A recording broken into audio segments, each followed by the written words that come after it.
Olá, criatura santa! Estamos aqui de volta com vocês e olha só, e hoje o programa Intimidade, esse podcast de hoje vai ser fantástico. Eu convidei um casal hoje para falar sobre uma temática que muitas vezes está gritando assim no coração. Eu não entendo muito, vou aprender hoje também, eu acredito que vocês vão aprender também um pouco. Hoje eu estou recebendo aqui a Thaís e o Mark, e eles são doutores em genética. Imagina, criatura. Meninos, bem-vindos, viu? Obrigada, padre. É um prazer para nós estar aqui batendo esse papo, falar de um assunto tão complicado, tentando descomplicar, né? Esse é o nosso objetivo, né? Tentar descomplicar um pouquinho. Só para íntimos. Então eu vou adentrar a intimidade de vocês aqui hoje, viu? Primeira coisa, fala um pouquinho de você, Thaís, depois fala um pouquinho de você, Mark, da onde você é, de onde você é, porque parece que você não é meio brasileiro, não, né? Meio brasileiro. Ah, é meio brasileiro? Literalmente, então, se for na genética, é meio brasileiro, né? Então, nós somos pesquisadores, né? Somos um casal, né? A gente já pode falar essa parte.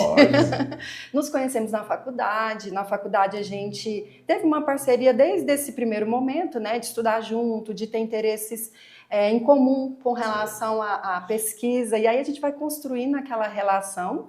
Hoje nós temos 2 filhos, trabalhamos juntos há mais de 20 anos. Há mais de 20 anos. Plantamos uma árvore.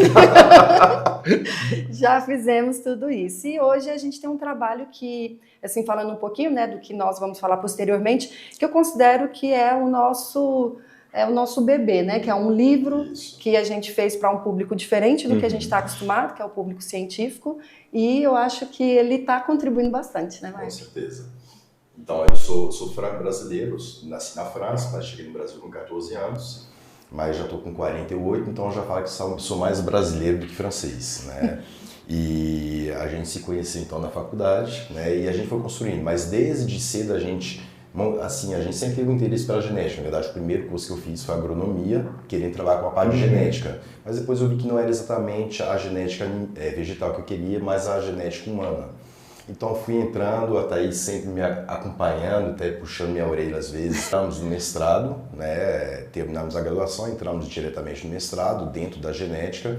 Depois começamos a prestar concursos públicos, entramos como geneticista dentro da Secretaria de Saúde, depois dentro da universidade também concursados, e depois para o doutorado. E aí a gente assim, sempre teve um encanto com a genética. E a gente sempre teve a preocupação do que a gente pode fazer com essa genética, porque a genética é muito ampla, ela se aplica a muitas coisas. E a gente estudando, e junto com os projetos de doutorado, com alguns fomentos de pesquisa casos também, muito com a FAPESP delicados, também, né, Mark? Isso sempre complexos. despertou muito interesse da gente. A gente via famílias assim desesperadas, porque quando a gente fala em genética, são situações sensíveis, muitas vezes sem muita perspectiva, e aquilo toca muita gente, né? Mas parece tão difícil quando você fala assim, genética, parece uma coisa assim, tão complicada. Porque hoje os meninos falam assim, não, eu quero fazer medicina, eu quero fazer isso, aí você fala assim, não, vou fazer genética. Porque é muito científico, né? E a nossa intenção é justamente humanizar isso. Porque a gente vivenciou, né, isso durante esses anos todos e ainda vemos, né, famílias sofrendo. Porque quando tem uma doença com uma pessoa da família, a família toda é afetada, né? E a parte espiritual, então, a gente percebeu a importância. E muitas famílias ficam sem saber exatamente o que elas têm. O que é isso? Isso é genético? Não é? Pode acontecer novamente? Se eu já tive um filho com essa condição, será que vai acontecer novamente? E existem dúvidas muito grandes, existe um anseio, uma preocupação, um medo nessas famílias. E assim a gente encontrou nosso propósito em ajudar essas famílias também a poder participar, caminhar juntos, né? E acho que é isso exatamente que a gente ama fazer. Quando um estava fazendo mestrado, o outro esperou para cuidar do filho pequeno que já estava. A gente teve que balancear. Agora quem vai fazer o doutorado? Você primeiro, então vamos lá. E agora o outro. E assim a gente tem feito essa parceria, tanto no trabalho, em casa, e também no nosso propósito, que é ajudar as pessoas. Então, eu acho que no mundo de hoje, que o acesso à informação está muito melhor, né? Muito mais fácil, a gente tem que descomplicar esse assunto, porque é um assunto importante e que, como o senhor falou, muita gente não sabe. Não sabe que perdeu um filho, né, ainda na gestação, e que aquilo pode ser evitado se eu procurar um geneticista. Ou se tiver uma doença que já teve numa criança naquela família, ele pode, de repente, ter uma orientação para evitar, né? Então, essas situações, elas precisam ser esclarecidas. E é curioso porque eu conheci a Thaís lá na academia, gente. Então, como quando é só para íntimos, então vocês já sabem. Conheci na academia e aí depois eu fui fazer uma avaliação, um mapeamento genético, coisa que eu nunca tinha feito na vida, né? Sim. E aí foi aonde eu comecei a entender um pouco, quando você me explicava que as pessoas às vezes elas têm medo, né? Sim. Quando eu faço um mapeamento genético, eu posso descobrir possíveis, eu estou perguntando agora, possíveis doenças, posso evitar isso através de um tratamento? Isso, é exatamente isso. Eu falo que a gente não tem que assustar. Embora, né, e esse é o nosso trabalho, é tentar não assustar as pessoas com relação a essa informação.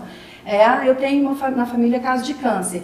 E agora, o meu teste genético pode mostrar se eu tenho esse risco? Pode. Tem gente que se assusta, porque perdeu alguém da família. A gente já teve, né, casos assim, que eu me lembro aqui rapidamente, uma paciente nossa perdeu a mãe, a prima, a tia com câncer de mama e ela falou, não estou pronta para fazer o meu teste genético, mas o médico falou que eu preciso.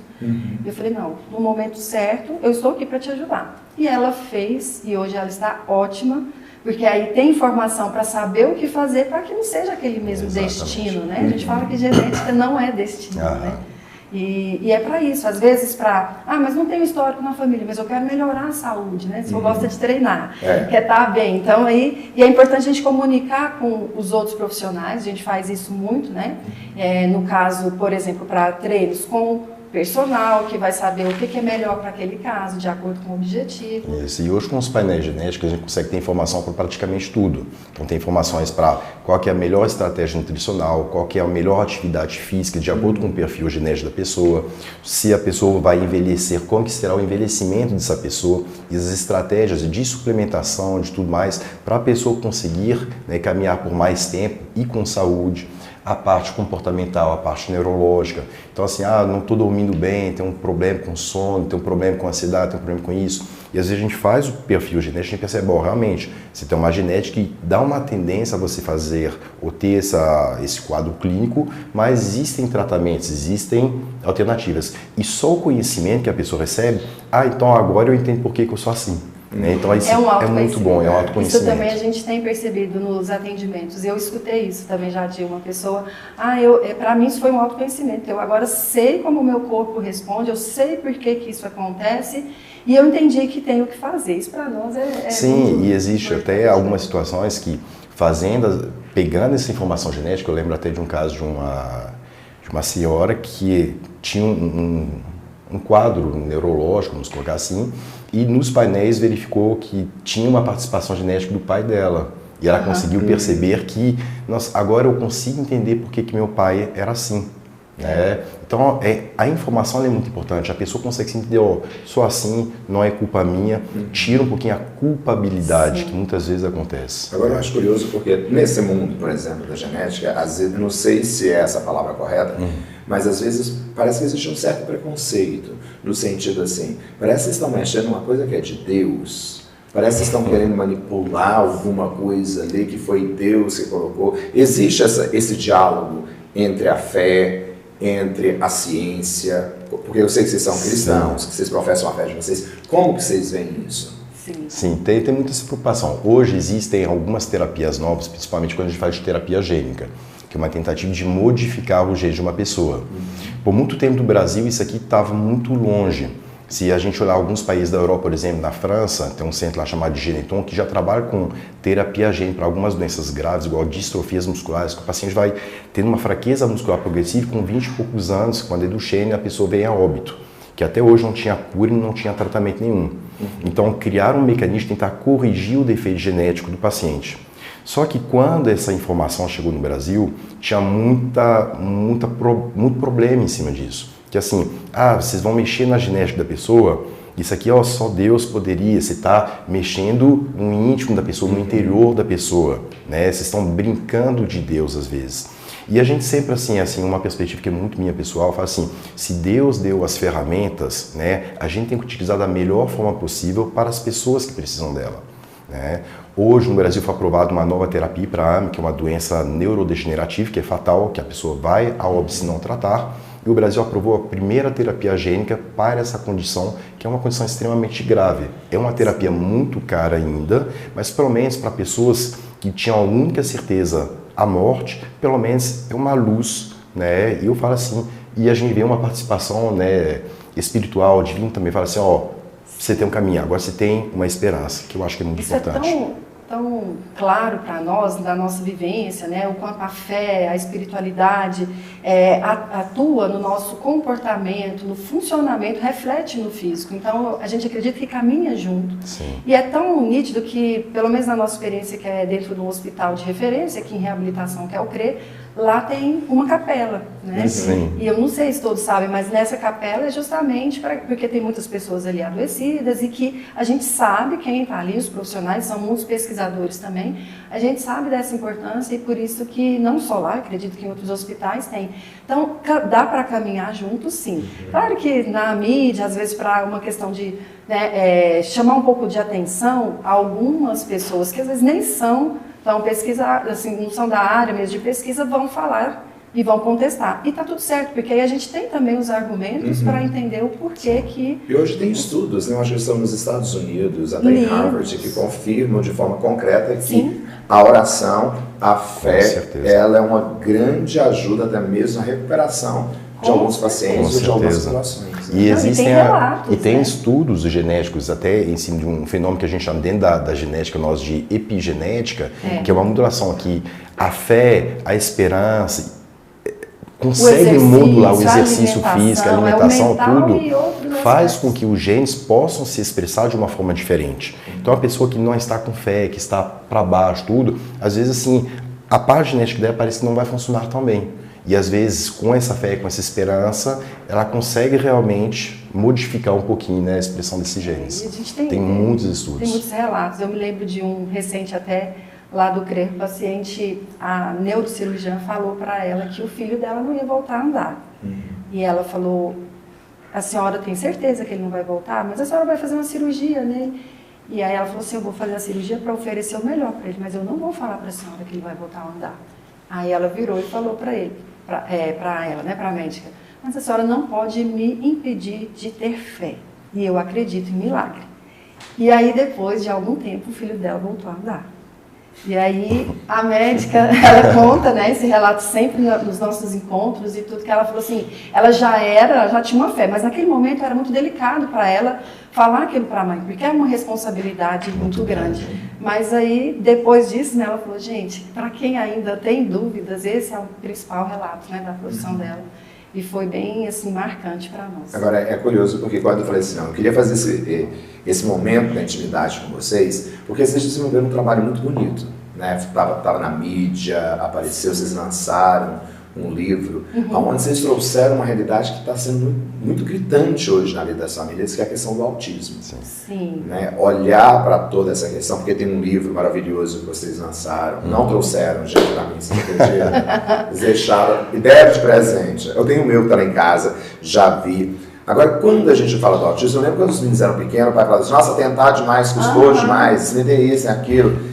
Aí depois, passou-se o tempo, conseguiu-se ver, né, toda essa realidade. E vocês fizeram um estudo profundo sobre isso.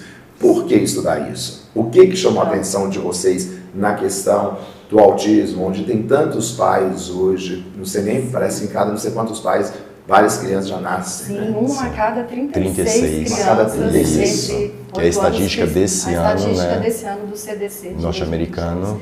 É um e está crescente, né? Não era esse número. Então, a gente tem visto esse gráfico acompanhando e aí, justamente por ter esse número crescente, foram aparecendo mais crianças autistas nos nossos atendimentos, né? Nós trabalhamos em hospital, trabalhamos com pesquisa e a gente percebia que o nosso conhecimento ficava muito no meio científico, profissional, entre nós, e a gente sabia o que estava acontecendo, mas eles, né? Pais, cuidadores, familiares, eles não estavam tendo acesso a essa informação, eles não entendiam. Eu falava, meu filho é especial. Meu filho, ou às vezes não tinha esse conhecimento e até já teve casos de internação de criança porque não tinha uma terapia, não tinha entendimento.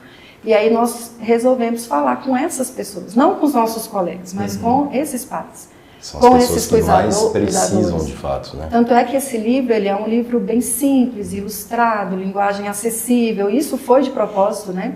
E foi complicado para nós da ciência, publicando artigo científico em revista internacional, escreve um livro, nossa, mas essa é a linguagem? Sim, essa é a nossa linguagem, porque esse livro... Para quem a gente quer alcançar. É para família, e esses dias a gente ficou sabendo de uma criança autista, a mãe mandou a foto dele lendo o nosso livro, ele tem o quê, 13 anos, e ele falou, mãe, eu entendi. Ele mesmo se entendendo. Então, esse é o nosso propósito, de levar esse conhecimento de forma acessível. Quando o pai tem um filho que está ali, tem alguns sinais, assim, perceptíveis, que pode falar assim, olha, isso aqui pode ser que seja autismo. Né? Autismo. Tem vários sinais que a gente chama de sinais de alerta. O diagnóstico do autismo, geralmente, a gente consegue fazer ele depois de 18 meses, depois de 2 anos, quando os sinais clínicos são mais estáveis, né? Sim. Mas até tem alguns relatos que depois de 6 meses de idade já tem alguns sinais de alerta sobre o comportamento do bebê, o olhar do bebê em cima da mãe, como que ele comporta, se ele assusta mais facilmente ou não assusta com absolutamente nada. Mas geralmente depois de 1 ano e meio que a gente consegue perceber mais claramente.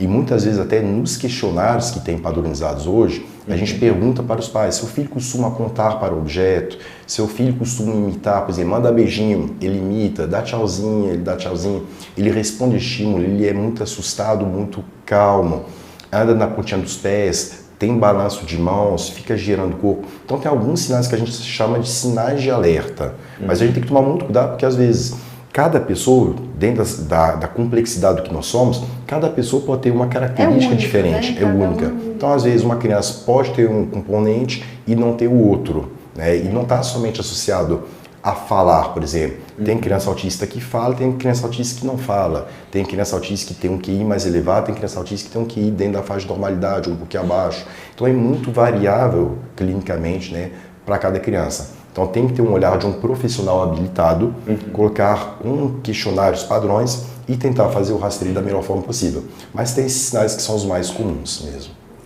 Eu acho que esses sinais, quando a gente faz o livro, quando a gente faz projetos como a gente participa, né, aqui na igreja, é importante porque quem fica mais com essas crianças são os pais. Porque o profissional ele vai ver ali no consultório, vamos supor, o médico, né, ele vai ali, fica meia hora, 1 hora observando a criança, a mãe relata, ele não vê nada, fala, esse menino não vi nada, passa... Mas a mãe e o pai ficam ali muito mais tempo. Então, quando a gente faz projetos como esse da igreja, né, que é o GAPA, né, nosso projeto, que é um grupo de apoio, né, a esses pais de crianças autistas, a gente consegue levar isso para eles e eles já têm essa visão e conseguem até relatar melhor para os profissionais o que está acontecendo. Então, é uma ajuda para a criança, usando essa família para ajudar também junto com os profissionais. É um trabalho em conjunto. Mesmo tendo todo esse processo hoje já, de uma certa forma, de estar sendo divulgado, de ter campanhas, né? A gente percebe que parece que se diz, graus, né, diferentes de autismo. Tem grau diferente. Você olha para uma criança que às vezes é autista, mas você nem percebe. Eles dizem que o Messi tem autismo, não sei. Ele é autista, não sei. Né? Eles dizem, a gente escuta. E aí, quando se vê essa coisa, por mais que tenha essa conscientização, tem gente que ainda nega. Procura negar, sim, não quer aceitar. Tem muito processo de negação, porque é uma situação complicada, que muitas vezes as pessoas vão categorizar, falar, nossa, ele é autista, como se fosse algum problema, como se fosse uma doença. E o autismo não é uma doença, a gente chama de um transtorno, né, transtorno do comportamento, e tem que ter um olhar específico, mas cada autista é uma condição única. E justamente porque tem esse nível de suporte diferente, que é o que caracteriza o grau, a gente tem que olhar essa individualidade. E uma das coisas que eu acho que é importante para a aceitação, que eu acho que os pais eles vivem um luto do diagnóstico, isso é um fato. Aí vem a questão da espiritualidade, da entrega ali de grupos de apoio, entre outros pais, inclusive, que têm crianças autistas, isso faz muita diferença, porque eles passam por um luto, eles mesmos relatam isso depois, um luto que às vezes vai mais de ano, para aceitar mesmo que a criança, não por eles não amarem seus filhos, e isso vem dos relatos que, né, milhares que eu já vi de pais, não é com o meu filho, é com as pessoas, com a sociedade, como que eles vão ver o meu filho. Então, a preocupação deles é justamente isso. Então, eles meio que fecham ali, não quer que ninguém saiba que o filho tem aquele problema. E muitas vezes tem a preocupação também, assim, que eu vejo muito comum dos pais, assim, eles falam, o que vai ser do meu filho para frente? Como que ele vai crescer? Será que ele vai se inserir na sociedade? Será que ele vai conseguir trabalhar? Quando eu partir, o que vai acontecer com ele? Porque eu não estarei mais para cuidar. Então, eu vejo essa uma preocupação muito constante nos pais, né? Mas hoje, assim, com o aumento de informação, a gente vê cada vez mais muitos adultos que têm o transtorno do espectro do autismo que descobrem até de uma forma tardia. Tem até um que eu conversei há pouco tempo atrás, muito simpático, muito boa pessoa, que ele é autista, já teve o diagnóstico médico certinho, ele foi casado, acabou separando, na separação ele teve um problema, foi no médico, fizeram avaliações e descobriu depois de adulto que ele era autista. Ele conseguiu se entender, a ex-mulher conseguiu entender por que ele agia dessa forma, muito mais sistemático, muito mais sério, tudo. Uma pessoa muito inteligente, mas sempre com padrões. Então, às vezes, não expressava do jeito que o parceiro queria que a pessoa se expressasse tudo, mas é o jeito que a pessoa é. E a gente tem que entender para poder aceitar. Agora uma dúvida aqui. Sim. Eu acho que muita gente aí deve ter também essa dúvida. Às vezes a gente escuta tanta coisa que às vezes você nem sabe por onde. Autismo. Tem cura? Isso é uma discussão A complicada. gente não tem cura. Então vamos assim, por que não tem cura? Primeiro a gente considera que não é uma doença. Por isso. E em outros aspectos, mesmo que é normal às vezes as pessoas falarem dessa forma, né? É questão de que é genético. Então ele tem aquele fator genético que leva aqueles sinais. Porém ele pode ficar sem terapias, ter uma estabilização do quadro, ter uma qualidade de vida, um desenvolvimento, né, considerado normal ou típico, né? Porque a gente fala que são crianças atípicas ou adultos atípicos, neurodivergentes, né? Tem vários termos. Mas eles podem ficar estáveis e não precisar de terapia, sem medicação, vida normal. A gente não fala cura porque é uma questão comportamental. Né? Mas é uma questão que sempre é muito colocada. Né? Então, muitas vezes assim, será que meu filho vai sair? Será que ele é assim? Não tem como. E é uma preocupação que tem, e é uma preocupação válida de fato. Mas a gente acompanha várias crianças que têm um transtorno que estava em nível 3, pulou para nível 2. Que era 2, foi para 1. Que era 1... Hoje, com as terapias, com os tratamentos, com os cuidados, tudo, tá tão, que a gente chama assim, no limite, que a gente chama de borderline na parte científica, que está na transição, que quando a gente for fazer uma reavaliação, a gente já teria que questionar, será que ele está ainda dentro do transtorno? Mas a gente sabe que o componente genético permanece ali. Mas assim, melhora tanto, então o nível 1 às vezes melhora tanto, que a gente olha assim, parece nem ter autismo. Mas a gente sabe que o componente genético permanece ali. Né? Então é muito difícil, né, essas avaliações. Agora a questão espiritual, nesse aspecto, para lidar com tudo isso é fundamental. Justamente por ser comportamental. E aí, uma coisa assim também muito da intimidade, né, que a gente vê das famílias. Sim. A quantidade de pais que se separam por ter filhos autistas. Isso é, assim, para mim, particularmente, me preocupa muito.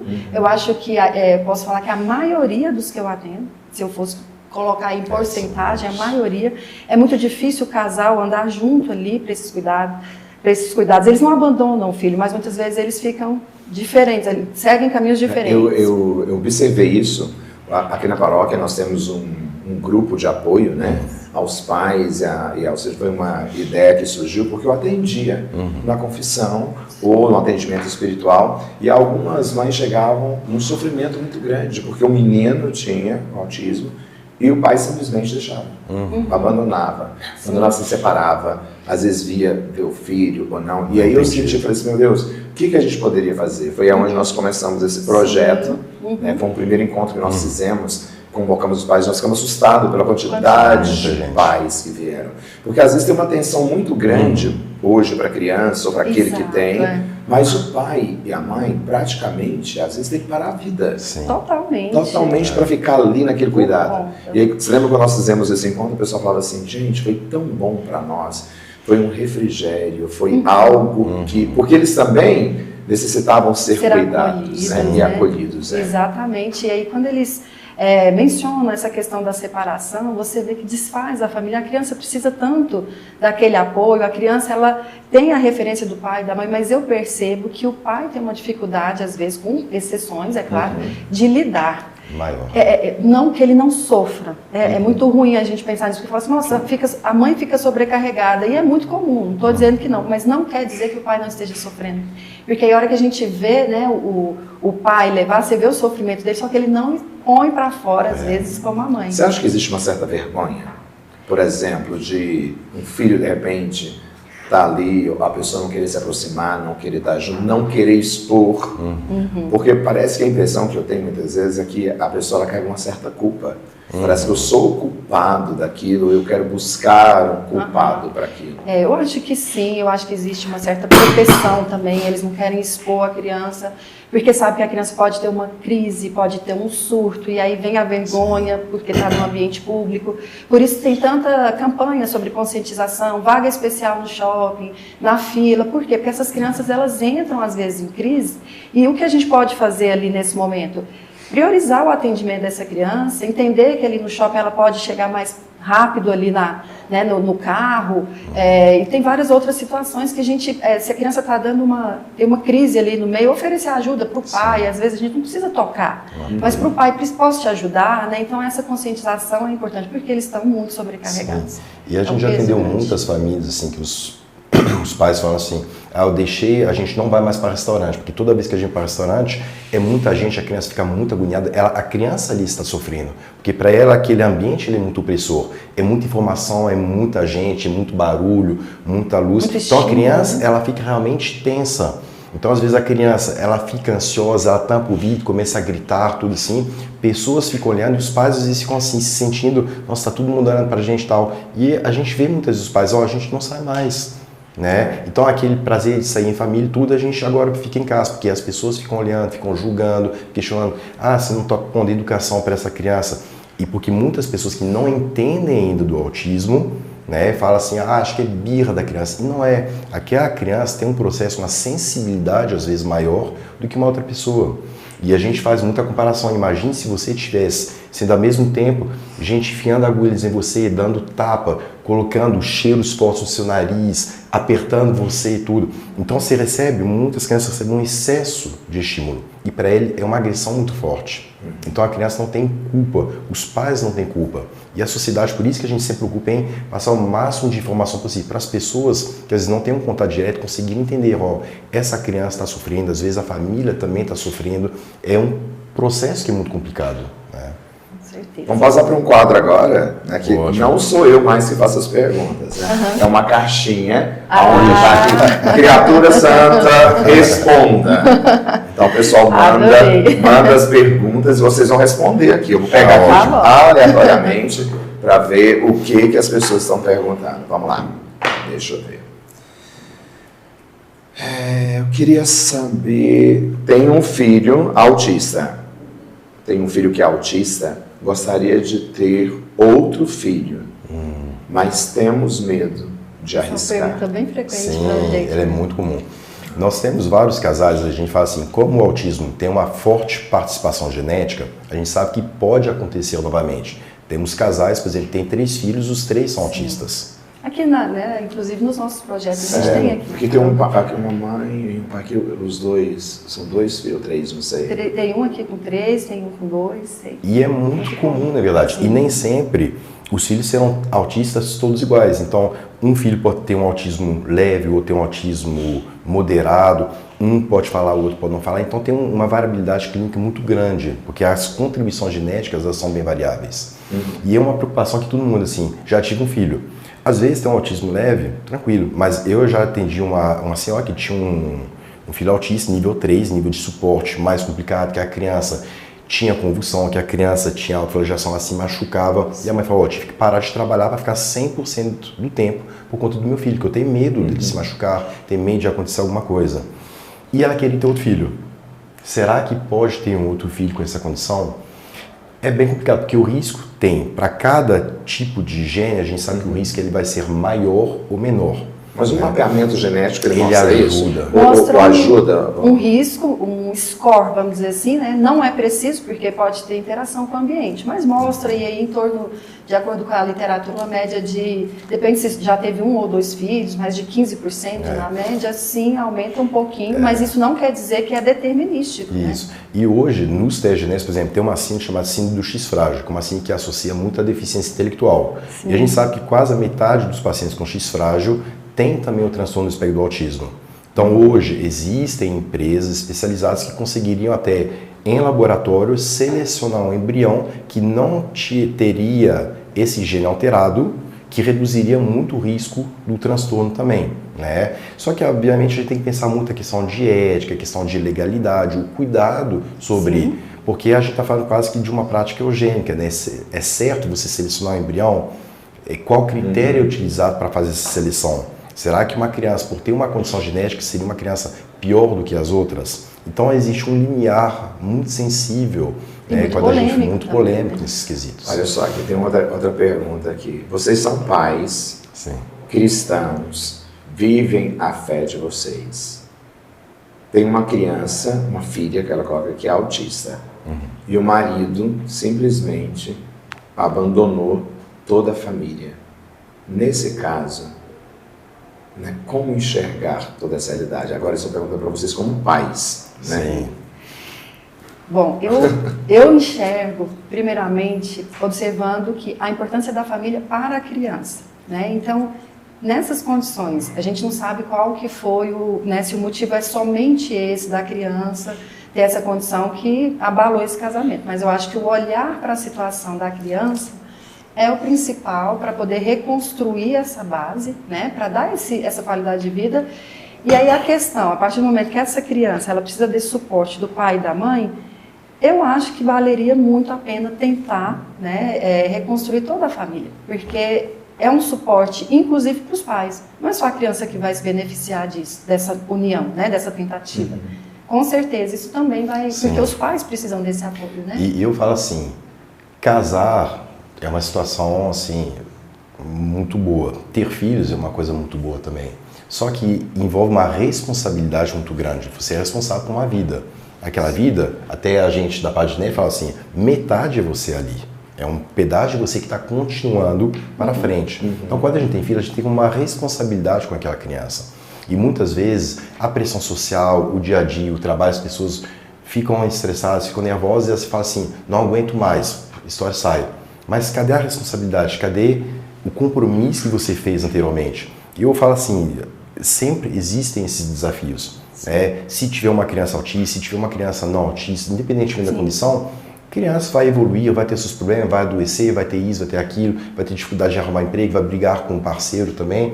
E os pais, eu acho que no papel dos pais faz parte esses desafios. A gente assumir a nossa responsabilidade e a gente tentar fazer o melhor para essa criança, né? Então, tirar um pouquinho do nosso, tirar um pouquinho das coisas que são muito voláteis. Ah, estragou, não ficou bom, vamos trocar. Então, assim, tem que talvez segurar mais um pouquinho, né? A questão é que ela fala que abandonou, né? E aí eu acho importante também, só para fechar aqui, o papel das terapias, seja também a procura espiritual para esse pai que abandonou, porque muitas vezes ele está sofrendo, aquilo que eu falei, não vamos pensar que é só a mãe ou o filho que está sofrendo, acho que todos sofrem. Né? Então é importante também nessa busca. Olha só essa pergunta aqui, né? Tudo aquilo que Deus criou é perfeito. Foi isso que sempre aprendemos na nossa fé e no nosso caminhar. Algo que muitas vezes aparece como uma deficiência, uma situação, pode ser considerado castigo de Deus? Jamais. Jamais. Gente, lendo aí essa frase, eu me lembrei de uma frase também do Marcos Mion, que eu, lembrando que ele tem um filho autista, ele fala assim, eu achei que a minha vida era perfeita, até eu ter o Romeu, que é um filho autista. Agora sim, eu tenho certeza que a minha vida é perfeita. Por quê? Ele precisava de ter aquele filho para ele cuidar, para a vida dele ficar perfeita. Né? Então, E é interessante porque até a gente discute muito isso com os alunos lá da medicina, sobre assim, o que é perfeição, né? Eu estava mostrando até essa semana sobre pacientes que têm uma condição que a gente chama de polidactilia, que é a presença de mais 5 dedos em mãos. Então a gente mostrou foto de pacientes com 6 dedos, com 7 dedos, com 8 dedos. Falei assim, isso é normal? Eu não é normal, não sei o que tal. Eu falei, então peraí, e se todo mundo tivesse 6 dedos? Pessoas com 5 seriam as anormais. Então qual que é o nosso critério de normalidade? O que a gente tem por ser normal? Uma pessoa que tem miopia, por exemplo, que não enxerga, ela é pior do que uma outra que enxerga em relação a quê? Então qual que é o critério que a gente utiliza para falar que uma pessoa é melhor ou pior do que as outras? Então muitas vezes a gente vê até nas crianças autistas, eu falo muito sobre isso, você pega uma criança que é autista, que não mente, não engana, não trapaceia, ela é pior em quê? Ela é muito melhor em muitos aspectos do que muitas outras pessoas que são chamadas de pessoas normais. Às vezes são filhos muito melhores do que filhos chamados de filhos normais. Então a gente tem que repensar um pouquinho, rever. Não é uma imperfeição, é somente uma situação que é diferente. E por ser diferente não é pior nem melhor, é somente diferente.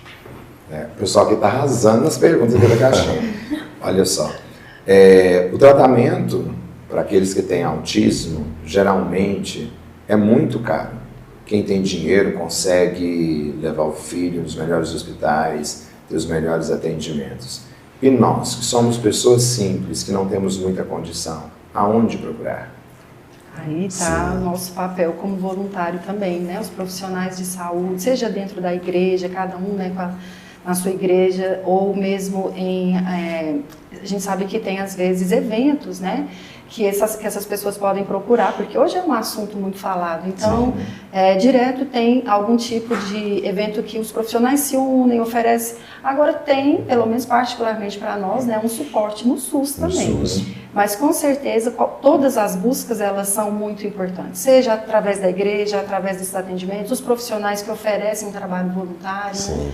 E realmente é muito difícil, é muito caro, mas existem estratégias que podem não ser, né, tão caras também. E cada vez mais assim existem pessoas que querem, né, eu vejo sempre, faz um podcast, dá uma videoaula, alguma coisa, tem muito conteúdo bom também nas mídias sociais, na internet, YouTube. Então tem muita gente que está disposta em tentar ajudar o próximo. Fala assim, pode fazer assim, não coloca excesso, tentar reduzir, coloca um ambiente mais clean, alimentação, verifica a seletividade alimentar. E tem muitos grupos de famílias, né, que geram um apoio, fala assim, troca de experiências.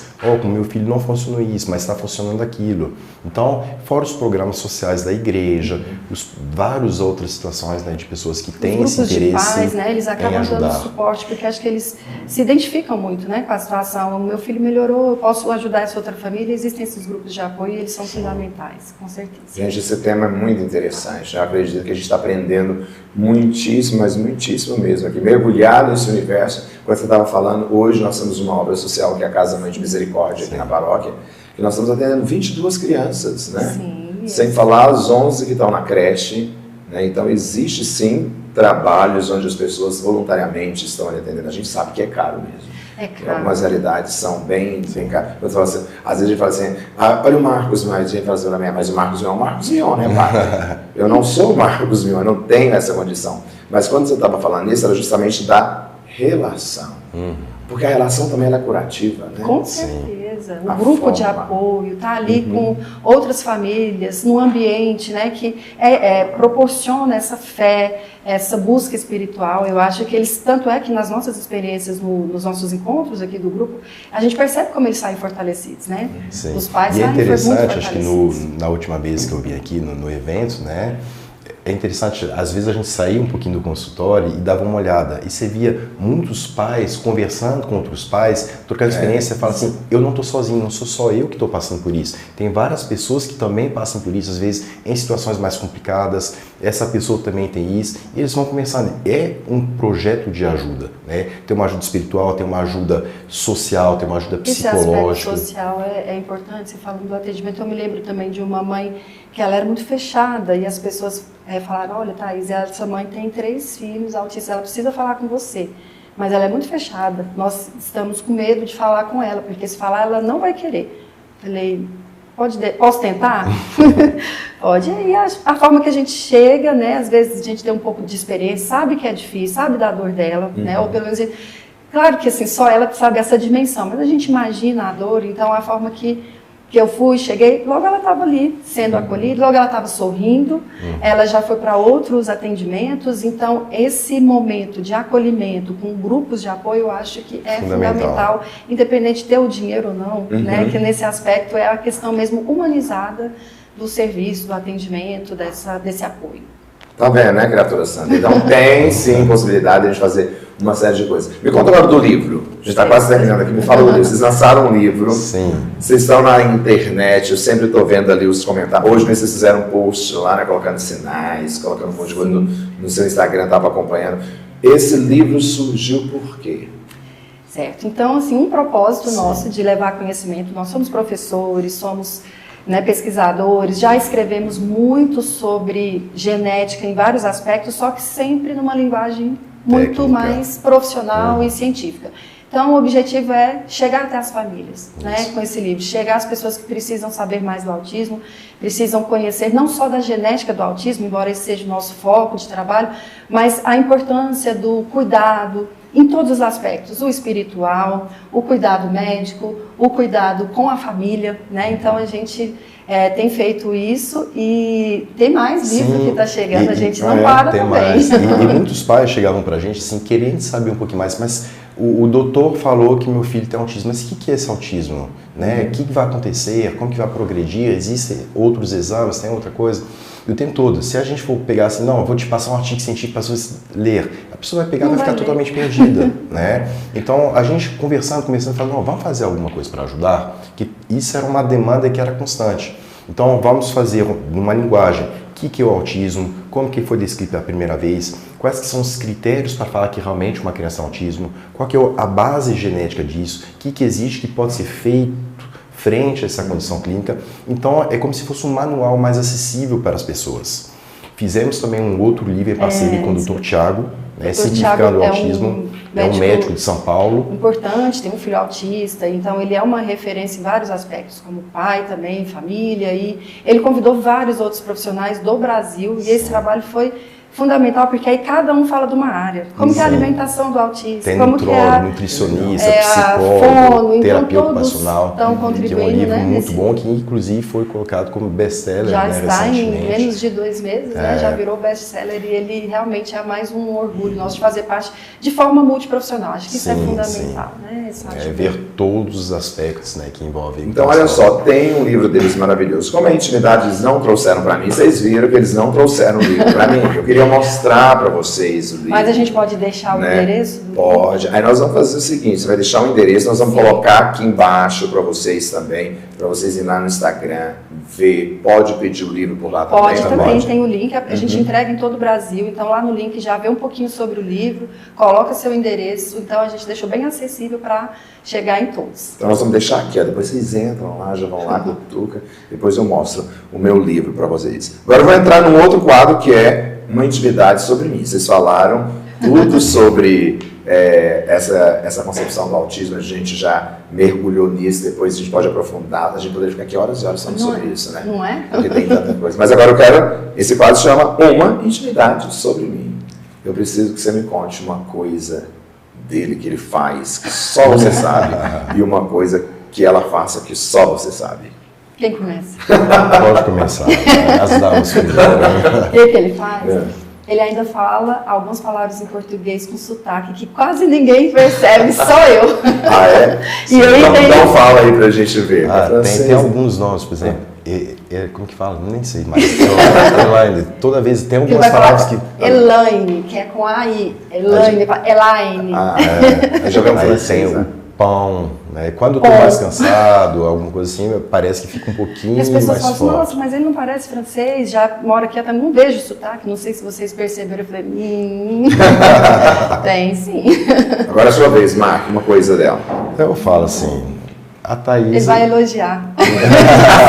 Sempre elogiar. Eu falo assim, é perfeita, ela é carinhosa, ela é uma pessoa muito focada, muito determinada, né? Eu falo assim, muito do que eu sou hoje foi, né, graças a Thaís. Ela sempre falou assim, não, foca, vamos fazer mestrado junto? Vamos fazer um doutorado? Vamos prestar concurso? Vamos. Então, uma pessoa assim, muito focada, muito direcionada, muito objetiva, né? Eu acho que não tem...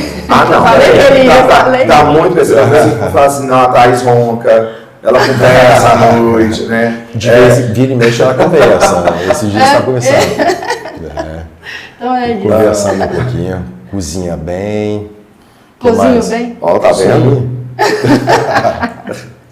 E agora eu queria que vocês deixassem uma mensagem para as pessoas agora que estão nos escutando. Dentro de tudo aquilo que a gente conversou, a gente brinca um pouco, a gente pega as perguntas das pessoas, mas são assuntos tão sérios, né? Que a gente vai tocando, porque a gente toca vidas, né? Sim. Toca a realidade. O que vocês deixariam, assim, de mensagem para esses pais, sobretudo hoje, que estão enfrentando essa luta, essa batalha, essa vivência com com os seus filhos, né, com autismo? Sim. Eu acho que a primeira coisa é compreender, né? Buscar ajuda, buscar apoio, tanto um apoio espiritual, buscar a fé para compreender assim os propósitos realmente, né? Por que que isso aconteceu? Eu acho que tudo gera crescimento.